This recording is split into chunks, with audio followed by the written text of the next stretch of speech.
मानिक टगोर जी, रेवंत रेड्डी जी, विक्रमा भट्टी मल्लू जी, मनु याक्षी जी, दामोदर नरसिम्हा जी, जन्ना रेड्डी जी, पोन्नला जी, शाबिर अली जी, जीवन रेड्डी जी, उत्तम रेड्डी जी, मोहम्मद अजहरुद्दीन जी, जग्गा रेड्डी जी, भाइयों और बहनों, कांग्रेस के हमारे प्यारे कार्यकर्ता, प्रेस के हमारे मित्रों, आप सबका यहां बहुत बहुत स्वागत, नमस्कार।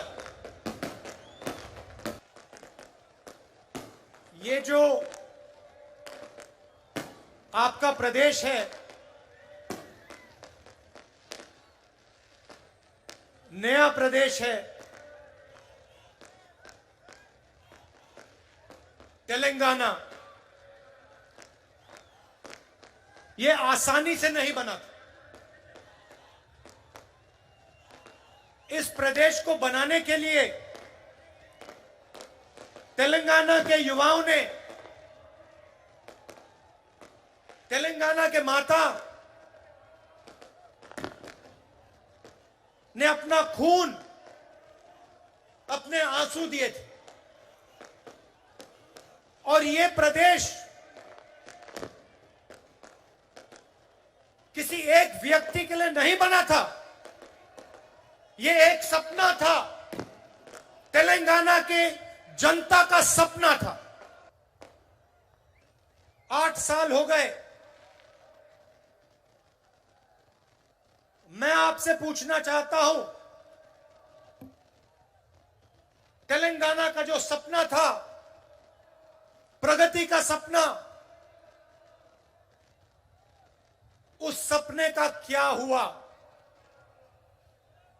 पूरा तेलंगाना देख सकता है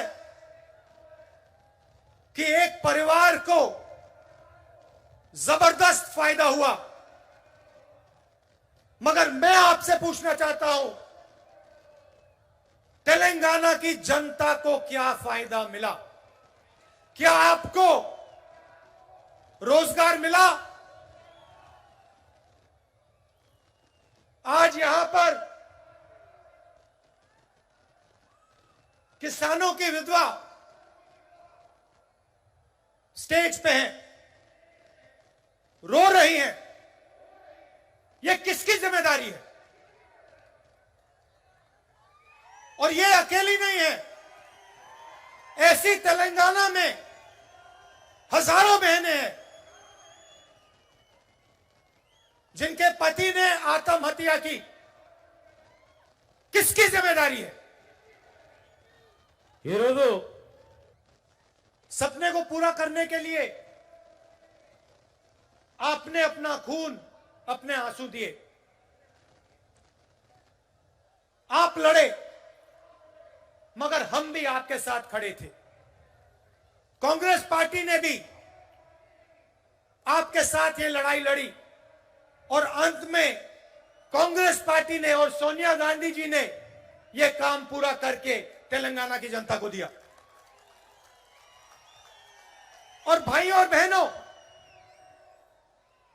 आप ये मत भूलिए, यह काम कांग्रेस पार्टी के लिए आसान नहीं था।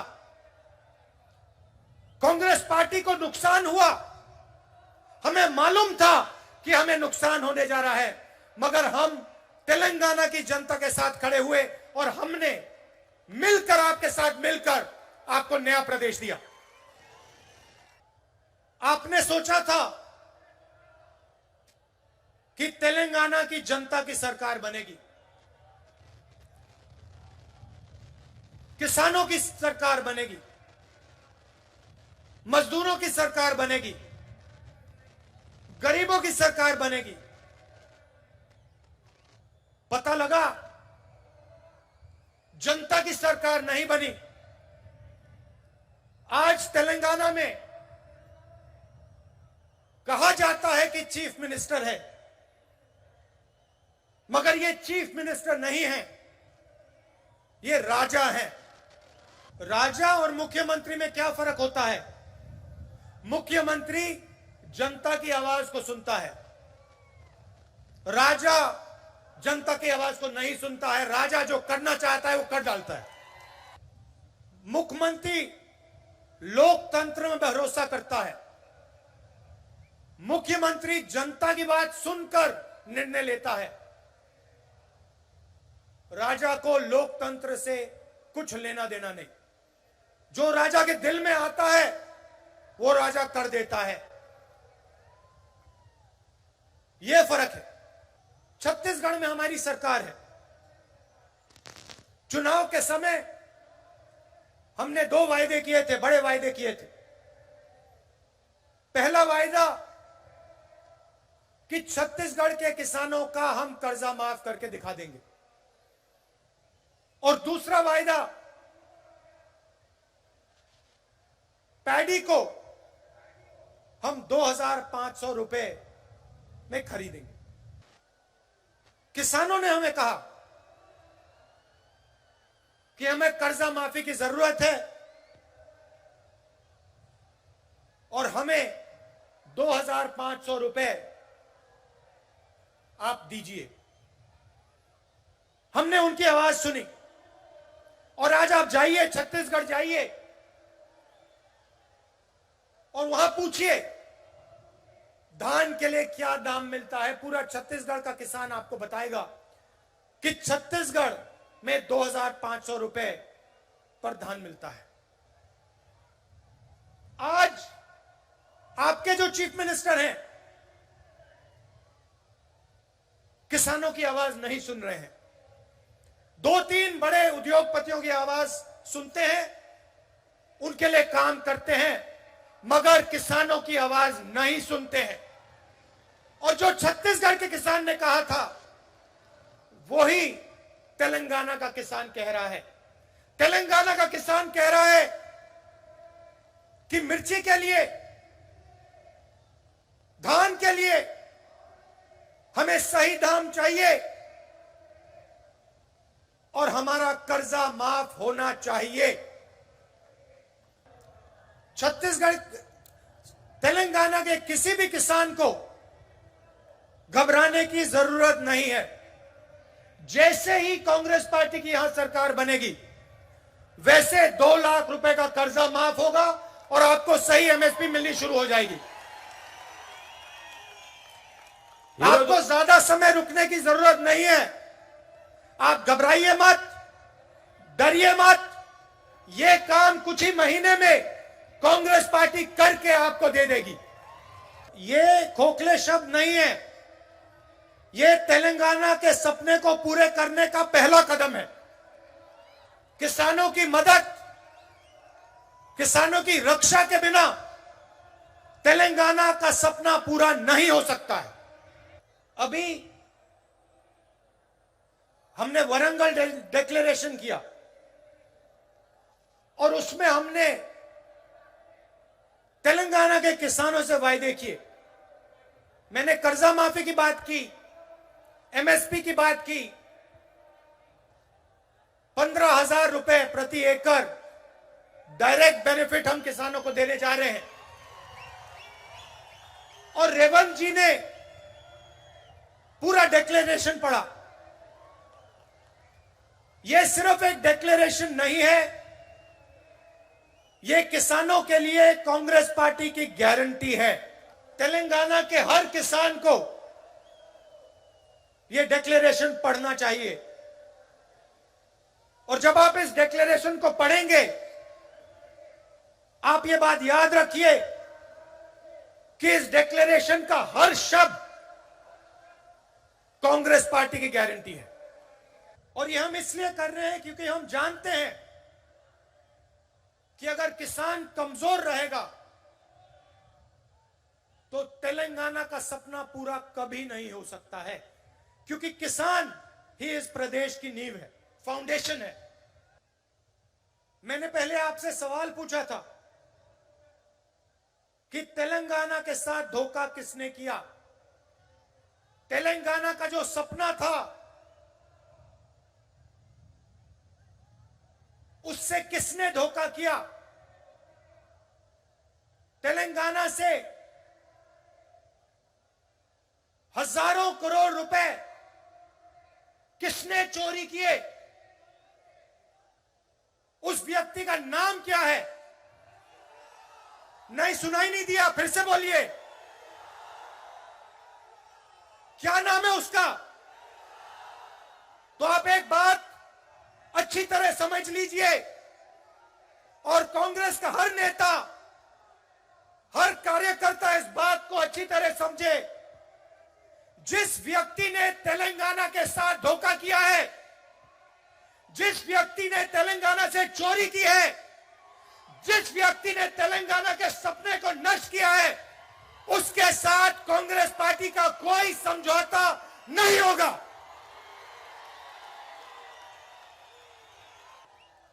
और अगर यह सवाल आज के बाद किसी भी कांग्रेस नेता ने उठाया, उसको हम कांग्रेस पार्टी से बाहर कर देंगे।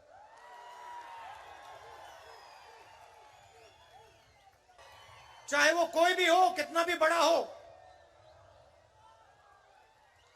उसको हम पार्टी से बाहर कर देंगे।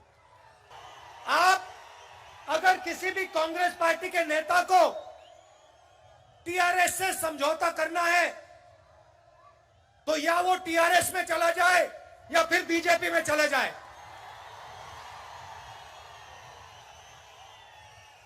हमें उस व्यक्ति की कोई जरूरत नहीं है। మాకు ఆ వ్యక్తి అవసరం లేదు। हम यहां हमारी विचारधारा की लड़ाई है। हम राजा से समझौता नहीं करेंगे।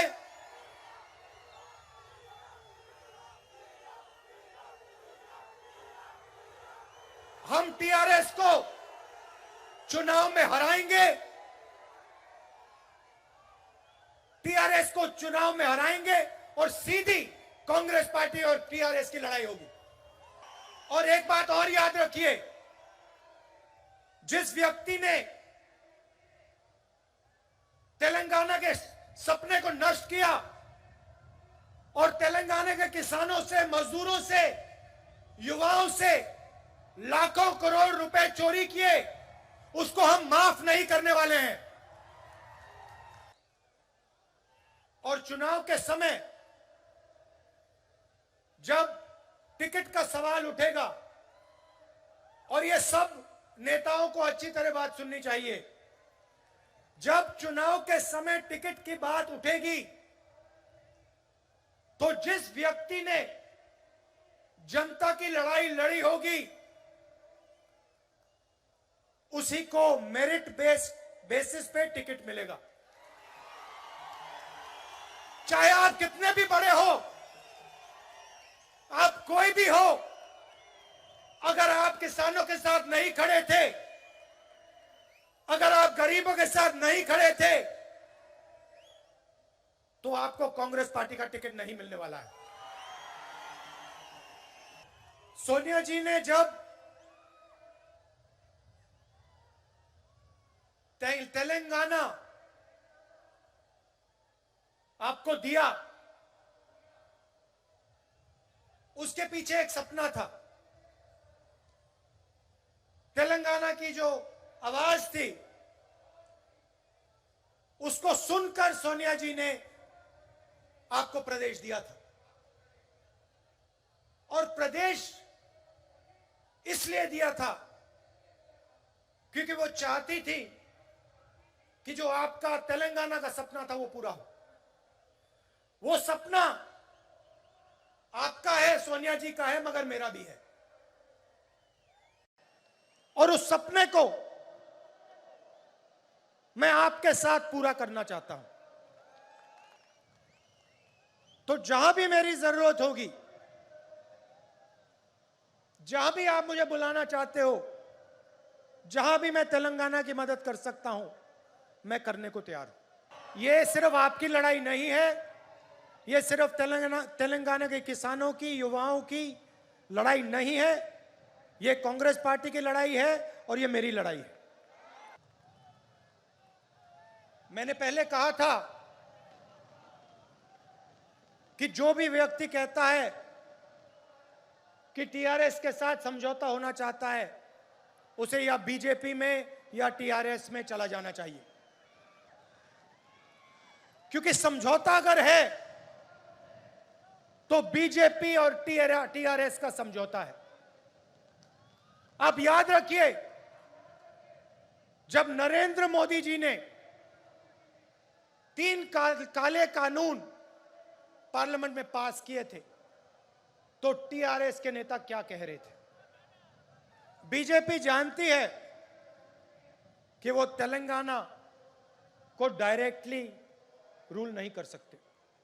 वो जानते हैं कि तेलंगाना में उन्हें रिमोट कंट्रोल की जरूरत है, कि कांग्रेस बीजेपी से कभी समझौता नहीं कर सकती। इसलिए बीजेपी चाहती है कि तेलंगाना में टीआरएस की सरकार रहे। और सबूत यह है कि तेलंगाना के चीफ मिनिस्टर जितना भी पैसा चोरी करना चाहते हैं कर सकते हैं, और बीजेपी की सरकार ना उन पे ईडी लगाती है ना सीबीआई लगाती है। ये रैली किसानों के लिए थी, किसानों को भरोसा देने के लिए थी, वारंगल डिक्लेरेशन के लिए थी। हम चाहते थे कि तेलंगाना के किसानों को